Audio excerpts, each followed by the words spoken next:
안에 감추인 새 생명 얻으니 이전에 줬던 것 이제는 값없다.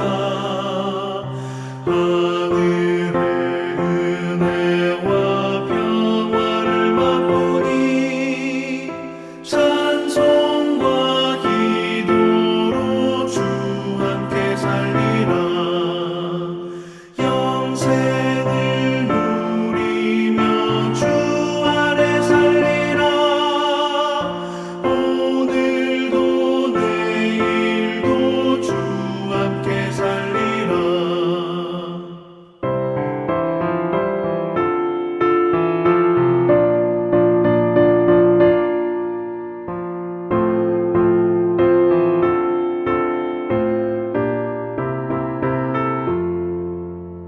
산천도 조목도 새것이 되었고 죄인도 원수도 친구로 변한다. 새 생명 얻은 자 영생을 누리니 주님을 모신 맘 새 하늘이로다. 영생을 누리며 주 안에 살리라. 오늘도 내일도 주 함께 살리라. 주 따라가는 길 험하고 멀어도 찬송을 부르며 뒤따라가리라. 나 주를 모시고 영원히 살리라. 날마다 섬기며 주 함께 살리라. 영생을 누리며 주 안에 살리라. 오늘도 내일도 주 함께 살리라.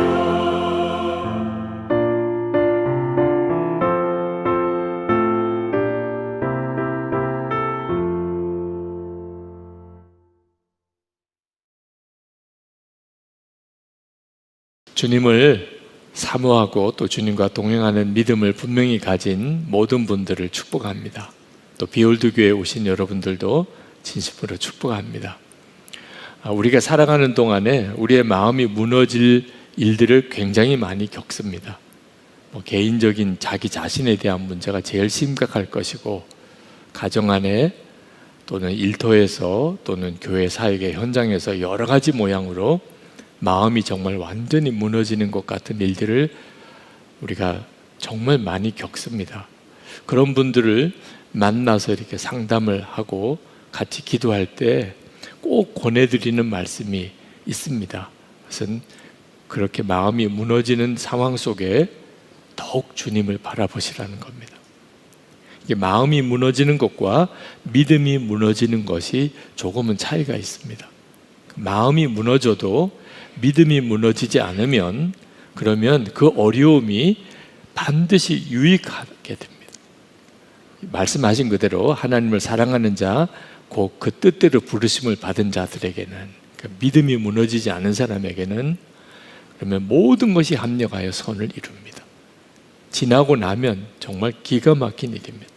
그러니까 지나고 나면 그때 그 어려웠을 때, 그때 울었던 것조차도 하나님 앞에 너무 창피한 일이 됩니다. 이게 나에게 이렇게 유익한 순간이었는데 내가 왜 그때는 그렇게 슬퍼했고 다 잃어버린 것 같은 생각만 했을까? 믿음이 무너지지 않으면 반드시 하나님께서 우리가 겪는 모든 일들이 합력하여 선을 이루게 만드십니다. 지금도 이 시간에 여러분 중에 힘들고 어려워서 정말 마음이 다 무너진 것 같은 분이 있다면, 그러면 예수님을 더 주목하는 오늘의 은혜 회복의 시간이 되기를 진심으로 축복합니다. 이 시편 77편은 주님을 정말 사모하는 어느 한 성도가 마음이 무너졌을 때 썼던 일기라고도 그렇게 해석이 됩니다. 우리가 일기를 쓰며 이제 살기 시작을 했는데 우리의 일기가 아마 시간이 많이 지나고 난 다음에 어떤 성도들에게는 마치 시편과 같은 의미가 될 수도 있을 겁니다.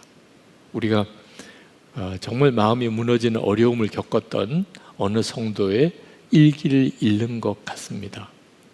시편 1편의 77편 1절에서 3절까지만 읽었는데 이 시편 기자가 얼마나 힘들었던 상황인지에 대하여 말씀하고 있습니다. 그가 크게 낙심해서 하나님께 부르짖으며 기도했다고 했습니다. 1절에 보면 내가 내 음성으로 하나님께 부르짖으리니, 그러니까 다시 말하면 막 악을 쓰면서 기도했다는 겁니다. 여러분도 아마 그런 경험이 있으실 거예요. 하나님께 기도하는데 막 하나님께 소리를 지르고 악을 쓰면서 진짜 하나님 계시면 좀 대답해 보세요, 뭐 이런 심정으로 기도를 했다는 거죠. 그는 밤에 잠을 자지 못했다고 그랬습니다. 2절, 3절, 4절에 보면 나의 환난 날에 내가 주를 찾았으며 밤에는 내 손을 들고 거두지 아니하였나니 내 영혼이 위로받기를 거절하였도다. 아마 여러분들도 밤에 잠을 자지 못하고 힘들어했던 경험들이 다 있으실 거예요. 3절에 내가 하나님을 기억하고 불안하여 근심하니 내 심령이 상하도다. 4절에 주께서 내가 눈을 붙이지 못하게 하시니 내가 괴로워 말할 수 없나이다. 저도 밤에 잠이 오지 않아서 밤잠을 자지 못했던 경험을 한번 돌이켜보면 그 고통이 얼마나 힘든가 하는 것이 지금도 이렇게 마음에 느껴질 정도입니다. 시편 기자가 그 정도로 어려웠다는 거예요. 우리가 이렇게 마음이 무너지면 말이 달라지게 됩니다. 마음이 무너지면 자꾸 말도 안 되는 말을 하게 됩니다. 아, 이 사람이 지금 마음이 무너졌구나 하는 것을 그 말하는 것을 보면 알게 돼요. 시편 기자가 7절에서 이렇게 말합니다. 주께서 영원히 버리실까? 다시는 은혜를 베풀지 아니하실까? 말도 안 되는 말이에요. 그렇죠? 성경은 절대로 하나님은 그런 하나님이 아니라고 말씀하고 있습니다. 우리가 평상시에는 다 하나님이 그런 하나님이라고 우리도 믿고 고백해요. 근데 실제로 마음이 무너지는 상황이 오면 말이 그렇게 나옵니다. 주께서 나를 영원히 버리실까? 은혜를 다시는 베풀지 아니하실까? 8절에 보면 그의 인자하심은 영원히 끝났는가? 그의 약속하심도 영구히 패하였는가? 9절에 가면 하나님이 그가 베푸실 은혜를 잊으셨는가? 노하심으로 그가 베푸실 긍휼을 그치셨는가 하였나이다. 그러니까 여러분 마음에 무너지고 나면 그러면 성경에 있는 내용을 뻔히 알면서도 말은 하나님 나에게 이제 더 이상 은혜를 베풀지 않으실 것 같아. 이렇게 끝나나 봐. 나에겐 더 이상 소망이 없어. 난 이제 가진 것도 아무것도 없어. 사실 지나고 나면 너무너무 창피한 말들이에요. 그러니까 동해 일기를 쓰는 유익 중에 하나가 만약에 일기를 쓰지 않았다면 말로 그렇게 막 뱉어냈을 거예요. 근데 일기를 쓰다 보니까 아, 내가 지금 정상이 아니구나. 쓰면서 자기가 알아요. 아, 내가 지금 믿음에 심각한 훼손이 오는구나. 그러니까 마음이 무너져도 믿음이 무너지지 않으면 반드시 하나님 앞에 다시 일어납니다. 문제는 믿음이 무너지는 거죠. 1983년 광주 민주화 운동으로 말할 수 없이 힘들어지는 그때 서울 시내도 최루탄 연기 냄새로 아주 우리나라 전체가 지금 난리가 아니었었죠. 대학 캠퍼스는 더 말할 것도 없었고, 그때 연세대학교 신학대학 채플 시간에 어느 한 신학생이 대표 기도를 했던 내용이 기독교 인터넷 신문에 올랐어요. 이런 내용입니다. 주여, 당신의 뜻이 무엇입니까? 당신의 뜻을 더 이상 우리가 이 땅에서 실현할 자신이 없습니다. 아니, 힘들어서 못 해먹겠습니다. 우리 보고 회개하라고요? 우리가 죄인이라고요? 정말 울며 불며 회개해야 할 자는 당신이요. 죄인 중에 죄인은 바로 하나님 당신입니다. 우리 보고 하라 말고 당신이 한번 이 땅에서 당신이 하고 싶은 대로 해보십시오. 그래요, 우리는 아무것도 못해요. 그런 당신은 무엇을 했습니까? 독재자가 백주 대낮에 수천 명을 학살하는 광주에서 당신은 무엇을 했나요? 학교를 보세요.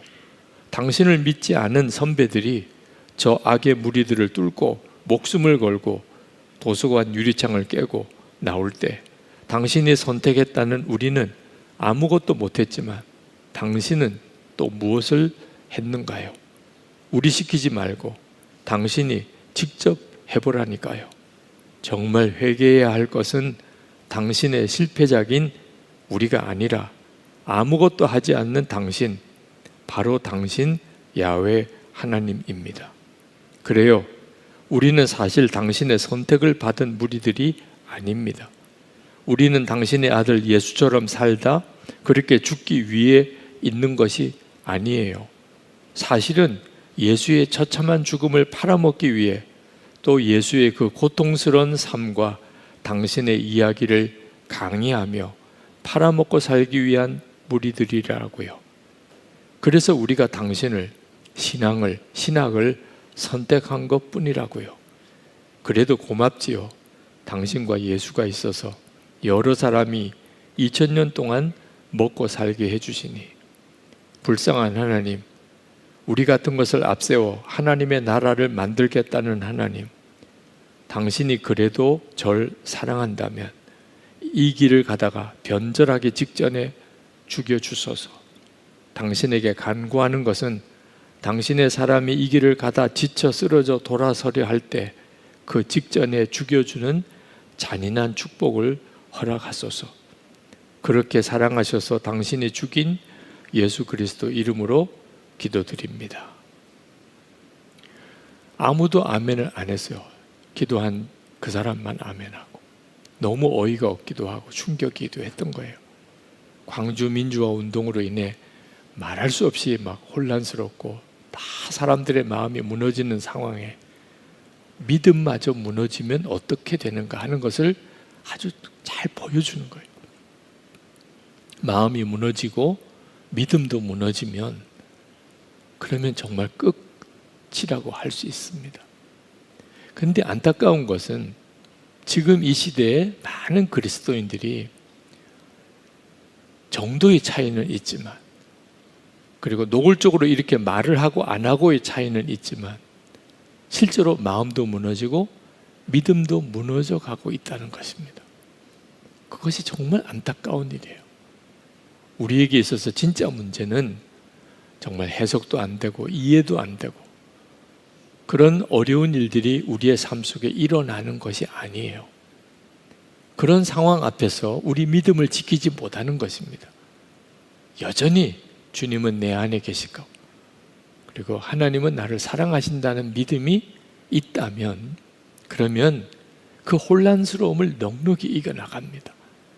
그리고 하나님은 반드시 합력하여 선을 이루세요. 우리가 마음이 무너질 때 정신 똑바로 차려야 합니다. 여러분, 마음이 무너진 사람, 이렇게 방황하는 사람 가까이 있으면 본인도 힘들겠죠. 그런데 옆에 있는 사람이 다 어렵습니다. 내 마음이 무너지면 내 주변 사람이 다 어려워져요. 믿음마저 무너지면 그러면 그 고통은 말할 수도 없습니다. 그러니까 우리 마음이 무너지는 상황이 올 때 그때 뭐 얼굴 표정도 굳어지고 말도 거칠어지고 모든 것을 다 포기하고 싶고 그런 순간이 올 때 정신 똑바로 차려야 하는 겁니다. 절대 믿음은 무너지지 않아야 한다. 여러분, 이것은 너무너무 중요해요. 그래서 힘들고 어려운 분들을 만나면 주 예수님을 지금 더욱 바라보시라고. 그리고 실제로 그런 상황이 왔을 때 주님을 바라보려고 할 때 어려움을 겪기에 평소에 주님을 바라보는 일을 부지런히 힘쓰시라고. 주님과의 관계가 항상 평소에 늘 분명하고 견고해져 있어야, 그래야 수시로 시험의 파도가 올 때, 또 때때로는 이해할 수 없는 어떤 어려움이 내게 부딪혀 올 때, 그때 우리가 주를 붙잡을 수 있게 되는 겁니다. 시편 기자가 낙심이 되는 상황, 마음이 무너진 상황에서 참 놀랍게도 주님을 찾습니다. 2절 말씀에 나의 환난 날에 내가 주를 찾았으며, 그렇게 표현합니다. 그는 그 환난이 없어지기를 구하지 않고 주님을 찾았다고 그랬습니다. 이건 대단히 중요한 메시지예요. 우리가 보통 힘들고 어려운 일에 부딪히게 되면 하나님께 기도하지만 문제가 해결되기를 구해요.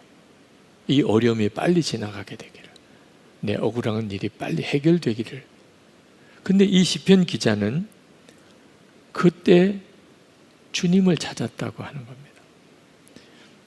여러분, 바로 이것이 우리가 마음이 무너지는 상황에서 어떻게 해야 하며 어떻게 하면 우리가 일어날 수 있는지를 보여주는 겁니다. 어린아이가 어려움을 겪으면, 배가 고프다든지 몸이 아프다든지 뭐 자리가 힘들다든지 또는 뭐 대소변을 싸고 기저귀가 축축하다든지 어떤 상황에서든지 어린아이는 엄마를 찾아요. 엄마가 모든 것의 답이니까요. 사실 우리도 꼭 같습니다. 우리가 어떤 문제를 만나든 답은 오직 예수님 한 분이세요. 이 점을 잊으시면 안 돼요. 마음이 무너지는 상황이 올 때 우리에게 필요한 것은 주님이십니다. 시편 기자가 그랬어요. 그는 하나님께서 자기에게 분명한 임재하심으로 오시기 전까지는 어떤 것도 위로받으려고 하지 않았습니다. 2절에 밤에는 내 손을 들고 거두지 아니하였나니 내 영혼이 위로받기를 거절하였도다. 하나님, 나 더 이상 다른 어떤 걸 구하지 않습니다. 저 주님 만나고 싶어요. 주님 저와 함께 계신 거 하나는 분명히 되기 원합니다. 이제 저는 다른 어떤 것을 구하지 않습니다. 이제 저는 알았어요. 예수님이 함께 계신 거 하나가 분명해야 모든 것에 답이 온다는 것을. 마치 그런 기도를 드리고 있는 거죠. 네, 돌아가셨습니다만 팀 켈러 목사님이 기도라는 책에서 당신이 하나님 앞에 전심으로 기도로 매달리던 때 이야기를 하셨습니다. 그때가 9.11 테러가 일어났을 때입니다. 미국 전체가 완전히 영적으로 다운되고 미국 국민들이 국민 전체가 우울증에 걸렸다고 할 정도로 힘들었던 때였는데 팀 켈러 목사님과 사모님에게도 개인적인 어려움이 함께 닥쳤습니다. 그 사모님은 크론병이라고 하는 진단을 받았고 팀 켈러 목사님은 갑상선 암 진단을 받았어요. 그러니까 갑자기 감당이 안 되는 질병 진단을 받고 그냥 마음이 총체적으로 무너지는 바로 그때였어요. 그때 어느 날 이 케이시 사모님이 그 팀 켈러 목사님에게 그렇게 이야기를 하시더래요. 여보, 우리가 함께 할 일이 있어요. 그게 뭔데? 그랬더니 그 케이시 사모님이 우리 매일 밤마다 서로 머리를 맞대고 기도합시다. 근데 팀 켈러 목사님이 그 말을 듣고 가끔 그렇게 기도하자 그랬으면 좀 덜했을 텐데 매일 머리를 맞대고 기도하자는 말에 탁 마음이 이렇게 걸리더래요. 아, 그건 좀 너무 심하잖아. 아, 그렇게 하기에는 좀 너무 부담스러운데, 그런 생각을 순간적으로 들어서 선뜻 그렇게 하자고 말을 못했답니다. 그때 그 케이시 사모님이 그렇게 이야기를 하더래요. 만약에 우리가 몸이 아주 안 좋아서 정말 이건 불치병이다, 이런 상황이 되었을 때 의사가 우리에게 약을 처방해 주면서 꼭 이 약을 매일 복용하세요. 만약에 이 약을 복용하지 않는 날에는 몇 시간 뒤에 당신은 세상을 떠나게 될 겁니다. 만약에 그렇게 처방을 했다면 우리가 그 약을 매일 챙겨 먹는 일을 잊어버리거나 소홀히 할 수 있을까요? 아마 우리는 항상 그 약을 반드시 먹어야 된다는 생각을 하고 약을 먹었을 거예요. 그런데 하나님께서 우리에게 바로 지금이 매일 그렇게 기도해야 될 때다, 나만 바라보고 나만 주목하고 그렇게 가야 될 때다, 그렇게 하나님이 진단하시고 우리에게 처방을 하셨는데 그게 왜 우리가 소홀히 하고 넘어가야 될 일인가요? 그때 팀 켈러 목사님이 비로소 이 일이 얼마나 중요한 것인가에 대해서 깨달았다는 거예요. 자신과 아내가 겪고 있는 지금 이 질병으로 인한 위기 상황의 심각성, 그것뿐만 아니고 하나님께서 이 상황에서 우리에게 준 이 처방의 심각성을 비로소 이렇게 마음에 확 받아들이게 되었다는 거예요.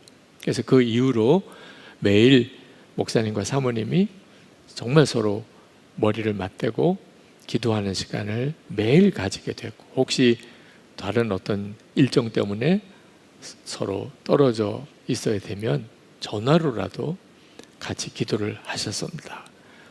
그 내용을 그 책 속에서 쓰고 계세요. 여러분, 우리에게 지금 필요한 것은 이처럼 계속 주님을 바라보는 일입니다. 우리의 상황이 어떠하든지가 중요한 것이 아닙니다. 그게 아주 심각하든지 또는 내가 감당할 만한 정도 일이든지, 한 가지 일이 생겼든지 또는 10가지 일이 한꺼번에 열렸든지, 그게 사람의 문제든지 또는 재정적인 문제든지 건강의 문제든지, 사실 그 자체는 그렇게 중요한 문제가 아니라는 거예요. 중요한 문제는 그 상황에서 우리가 계속 정말 주님을 계속 주목하고 있느냐, 예수님이 내 삶 속에 실제이신가 하는 겁니다. 시편 기자가 그렇게 하나님을 찾다가 불면증에 시달리고 막 소리를 지르면서 기도해야 되는 그 기도 분위기가 싹 바뀝니다. 10절, 11절, 12절 제가 한번 읽겠습니다. 여러분도 자막에서 보이면 함께 읽어보시기 바랍니다. 또 내가 말하기를 이는 나의 잘못이라 지존자의 오른손에 해 곧 여호와의 일들을 기억하며 주께서 옛적에 행하신 기이한 일을 기억하리이다. 또 주의 모든 일을 작은 소리로 읊조리며 주의 행사를 낮은 소리로 되뇌이리이다. 그러니까 기도하다가 갑자기 불현듯 생각나는 게 있었다는 겁니다. 주님을 바라보고 그렇게 말씀을 붙잡고 기도하면 우리 모두가 다 겪는 일이에요. 그냥 한탄만 하고 마음이 무너진 채 있을 때는 전혀 모르던 것이 갑자기 생각이 나요. 이 시편 기자에게 하나님께서 홍해를 가르시고 이스라엘 민족을 구원하셨던 그 이야기가, 그 사건이 기억이 났다는 것. 13절, 14절, 15절에 이렇게 말합니다. 하나님이여 주의 도는 극히 거룩하시오니 하나님과 같이 위대한 신이 누구오니까. 주는 기이한 일을 행하신 하나님이시라. 민족들 중에 주의 능력을 알리시고 주의 팔로 주의 백성 곧 야곱과 요셉의 자손을 속량하셨나이다. 이스라엘 백성들이 출애굽하고 그리고 홍해 바다 앞에서 큰 위기를 당합니다. 뒤에는 바로 군대가 잡으려고 쫓아오고 앞에는 홍해 바다예요. 진퇴양난이죠. 그때 이스라엘 백성들은 난리도 아니었습니다. 모세를 원망하고 죽었다고 그냥 통곡을 하고 완전히 마음이 무너지고 믿음도 무너지는 상황이었죠. 사실 이렇게 되면 이제는 정말 끝인 거예요. 그때 모세가 상황은 너무 어렵지만 우리가 절대 하나님을 붙잡는 것을 놓치면 안 된다. 주님을 바라보자. 아주 유명한 말씀을 하세요. 출애굽기 14장 13절 14절 그 몇 부분만 제가 읽어드립니다. 너희는 두려워하지 말고 가만히 서서 여호와께서 오늘 너희를 위하여 행하시는 구원을 보라. 여호와께서 너희를 위하여 싸우시리니 너희는 가만히 있을지니라. 여러분이 출애굽기 14장 13절 14절 말씀은 휴대폰에 저장을 해놓거나 또는 쪽지에다가 써놓고 항상 가지고 다니실 말씀이기도 해요. 실제로 정말 눈앞이 캄캄한 상황이 왔을 때, 절벽에서 떨어지는 것 같은 그런 위기를 만났을 때, 마음이 완전히 무너질 때 이 말씀이 여러분을 살려내는 거니까. 시편 기자의 그 무너진 마음을 다시 일으켰던 말씀이 바로 이 홍해에서 구원하신 사건인 거예요. 믿음이 없으면 그러면 막 말도 안 되는 말하고 하나님에 대해서 부정하고 은혜에 대해서 다 부정하고 그러면 진짜 끝이거든요. 그리고 바람이 불어오는데 홍해가 갈라져요. 모세도 아마 그런 일이 일어날 거라고는 생각을 못했을 거예요. 하나님이 무언가는 하실 거라고는 믿었지만 구체적으로 그런 일이 벌어질 거는 모세도 몰랐을 거예요. 그때 이를 이 시편 기자는 바닷물이 하나님을 만나 두려워했다. 아주 정말 시적인 표현이죠. 그 바다가 하나님을 만났어요. 그리고 그 바다가 두려워했다. 바다가 쫙 갈라지죠. 16절입니다. 하나님이여 물들이 주를 보았나이다. 물들이 주를 보고 두려워하며 깊음도 진동하였고, 그 물이 하나님을 만났다는 바다가, 그리고는 바다가 쫙 갈라져요. 하나님께서는 우리가 보지 못하는 길을 보세요. 이 시편 77편에 참 놀라운 표현이 나옵니다. 하나님은 그 바다 속에 길을 보셨어요. 우리 눈에는 보이지 않아요. 모세도 못 보고 이스라엘 백성도 보지 못했지만 하나님은 보세요. 그 바다 속에 길이 있다는 걸. 19절입니다. 주의 길이 바다에 있었고 주의 곧은 길이 큰 물에 있었으나 주의 발자취를 알 수 없었나이다. 우리 눈에 안 보일 뿐이지 하나님은 길도 또 구원도 다 보고 계시다는 거예요. 그러니까 우리가 마음이 무너질 상황이 올 때, 진짜 마음이 무너진 그런 상황 속에서도 믿음을 잃으면 안 된다는 거예요. 믿음마저 무너지면 안 된다는 거예요. 나는 보지 못하지만 하나님은 보신다. 이 바다도 하나님을 만나면 물이 하나님을 두려워하는 일이 벌어지게 된다. 여러분, 우리도 말씀을 묵상하고 기도하다 보면 그러면 주님께서 우리에게 주시는 말씀들이 깨달아집니다.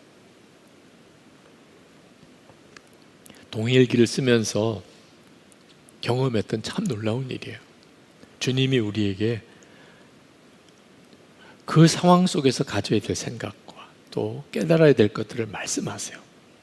여러분들도 다 그 경험을 하실 거예요. 근데 어떤 경우에는 그게 주님이 주시는 생각인지를 붙잡지 못하고 지나가 버린, 그래서 자기는 하나님의 음성을 한 번도 못 들었다고 한 그런 일은 없어요. 예수님이 우리 안에 오신 이후에는 주님은 어떤 상황에서도 우리에게 말씀하세요.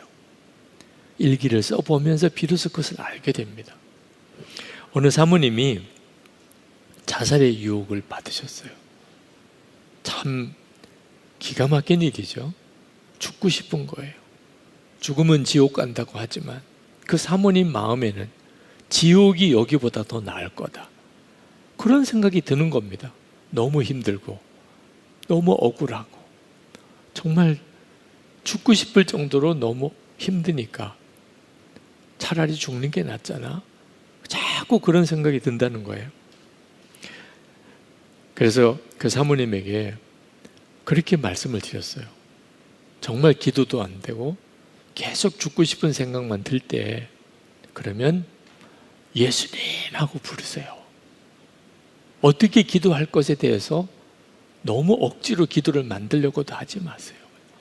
그냥 예수님, 예수님 하고 그냥 부르세요. 그렇게 권면해 드렸습니다. 그리고 그 다음에 그 사모님을 만났어요. 근데 그 사모님이 그런 고백을 하셨어요. 그냥 목사님 말씀하신 것 그게 답일지 어떨지 믿어지진 않았지만 너무 힘들고 또 죽고 싶은 생각도 들고 할 때 그냥 예수님 하고 예수님 하고 불렀대요. 근데 어느 순간에 갑자기 소스라치게 놀랐대요. 내가 왜 이런 생각을 하는 거지? 여러분, 주님은 정말 우리와 함께 하세요. 우리가 어떤 상황에서도 주님이 나와 함께 계신 것을 정말 믿고 그리고 그 주님을 바라보면 그러면 반드시 주님은 우리 상황에서 우리를 이겨내게 만드세요. 믿어지게 하시고 평안이 오고 기쁨이 오고 감사가 옵니다. 제가 이렇게 말씀을 드리면 여러분 중에는 아유 목사님 또 설교하고 계시네 그렇게 말하는 분들도 있으실 겁니다. 뭐 맨날 주님 바라보라 뭐 또 일기 쓰라는 거겠지 뭐 그렇게 반응하시는 분들도 계실 거예요. 충분히 뭐 이해가 됩니다. 근데 만약에 여러분이 제 입장이 되어서 설교를 하시게 된다면 아마 여러분도 똑같은 이야기를 하실 거예요. 그거밖에는 답이 없으니까요. 그 답을 답으로 받아들이는 일에는 어려움이 있을 수는 있어요. 마음이 무너지면 살 길처럼 여겨지지 않거든요. 마귀가 유혹하는 게 오히려 답까지도 느껴져요. 마음이 무너지면 진짜 정말 모든 게 혼란스러워집니다. 근데 그때 답은 주님이세요. 주님을 바라보는 것이에요. 지금 결론 내리셔야 돼요. 여러분이 마음이 무너진 상태에서 그냥 주저앉아 있지만 않게 되기를 바랍니다. 여러분에게도 심각한 문제지만 주변 사람들이 그로 인한 겪는 고통은 말할 수가 없어요. 하나님은 대책 없이 이기라, 평안하라, 오히려 기뻐하라 하지 않으셨습니다. 답을 주셨어요. 시편 기자가 밤잠도 안 오고 소리 질러 하나님께 기도할 그 기가 막힌 상황에서 출애굽했던 그 사건을 기억나게 하시고 그때보다 지금이 어려운가? 그래서 회복하고 다시 기도가 달라진 것처럼 우리에게는 예수 그리스도께서 우리 위하여 십자가에 죽으시고 그리고 부활하셨고 그리고 지금 우리 안에 계시는 엄청난 은혜를 이미 다 주셨어요. 어떤 상황도 이길 수 있는 힘을 가지고 있다는 겁니다. 우리 스스로가 주를 붙잡지 않으니까 그러니까 무너지고 있는 것 뿐입니다. 죽음 직전까지 가셨다가 몸이 너무 안 좋아서 병의 원인도 알기 어려운 그런 병으로 이제 죽나 보다 그런 상황까지 갔다가 다시 극적으로 회복이 되신 사모님이 그런 고백을 하시더라고요. 죽음의 순간에 서 보았기에 지금이 꿈만 같습니다. 남편 옆에 서 있는 것 자체가 감사하고 너무나 기쁜 하루하루를 살고 있습니다.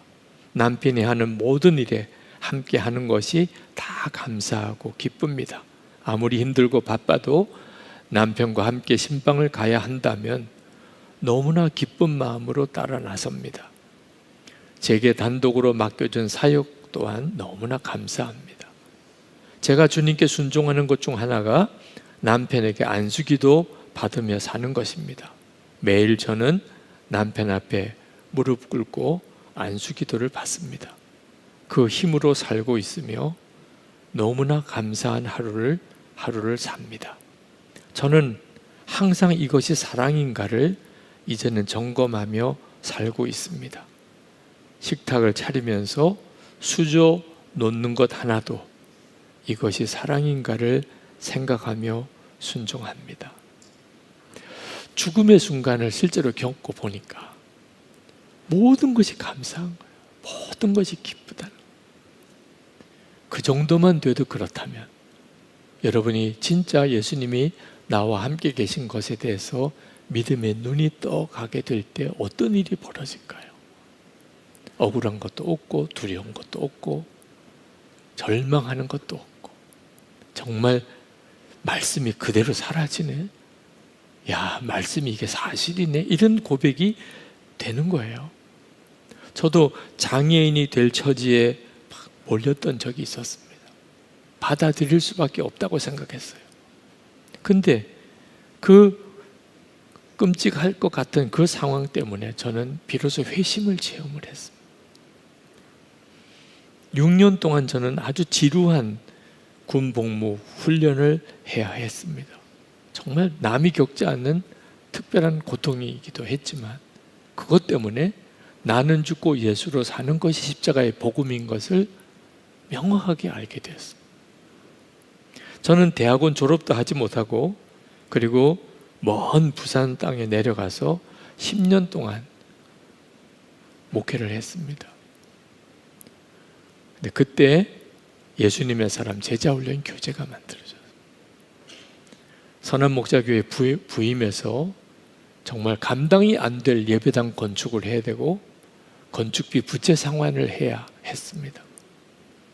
근데 그것 때문에 주님만 계속 바라보게 되었고 지금의 예수 동행 운동을 시작하게 되었던 거예요. 참 지나고 보면 말할 수 없이 어렵고 힘든 일인 것 같은 일이 합력하여 하나님이 정말 선을 이루시는 것이 아멘이고 아멘입니다. 믿음만 잃어버리지 않으면, 주님이 나와 함께 계시다는 것만 절대 놓치지 않으면 주님은 우리를 완전히 새롭게 만드십니다. 여러분, 지금 정말 마음이 무너질 그런 기가 막힌 어려움이 있을 때 계속 여러분에게 권해드리지만 그것을 기록해 남기세요. 주님, 저는 지금 정말 절망적인 것 같은 고통을 겪고 있습니다. 앞이 안 보입니다. 주님, 저는 지금 절벽에서 떨어진 것 같습니다. 좋아요. 지금 있는 그 심정, 그 고백을. 그러면서도 끊임없이 주님이 저와 함께 계심을 믿습니다. 저를 떠나지 않으시고 제 안에 계심을 저로 계속 바라보게 하시니 감사합니다. 그렇게 꼭 기록해 두세요. 그러면 주님께서 여러분의 일기가 달라지게 만들어 가실 거예요. 저는 은혜의 한 방울도 놓치고 싶지 않아요. 그래서 일기를 쓰는 거예요. 하나님이 매일 매 순간 주시는 그 은혜 한 방울도 잃어버리고 싶지 않아요. 다 보석과 같은 거니까. 여러분 안에 주님이 반드시 놀라운 영적인 회복, 그 일을 통하여 주님을 더욱 드러내는 간증이 있게 하실 줄 믿습니다. 너무나 귀한 찬양을 우리 함께 부르고 싶습니다. 물 위를 걷는 자. 지금 여러분의 심정이 정말 물 위를 걷는 것 같은 그런 분이라 한다면 꼭 이 찬양으로 주님 앞에 나아갈 수 있게 되길 바라고, 지금 현재 그런 상황이 아니라 하더라도 우리의 삶은 정말 주님을 바라보고 물 위를 걷는 상황임을 꼭 믿으시고 우리 이 찬양 속에서 먼저 주님 앞에 설 수 있게 되기를 바랍니다.